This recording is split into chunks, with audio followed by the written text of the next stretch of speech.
Budget. కానీ ఈ cinema 1000 కోట్ల బడ్జెట్ ఏం ప్లాన్ చేస్తున్నాడు అన్నది ఈగర్గా వెయిట్ చేస్తున్నారు. విలన్ పృథ్వీరాజ్ సుకుమారన్ 2 కాళ్ళు ఉండవు. సో ఎలా ప్లాన్ చేస్తాడు? అది కూడా సారీతో ఉంది.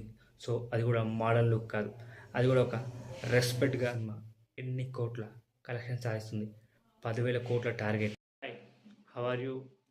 సో వారణాసి ఈ సినిమా మీద ఎంత హైప్ ఉందో తెలుస్తుంది.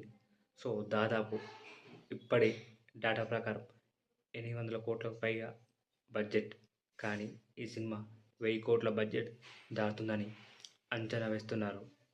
సో ఈ సినిమాలో మనందరూ తెలిసిందే, రీసెంట్గా నవంబర్లో వచ్చిన టీజర్ అసలు ఆఫ్రికా అడవులు, వారణాసి, అంటార్క్టికా ఇలా చాలా చాలా కంట్రీస్ చుట్టూ తిరుగుతుంది. సో అసలు రాజమౌళి ఏం ప్లాన్ చేస్తున్నాడు అనేది ఈగర్గా వెయిట్ చేస్తున్నారు. మన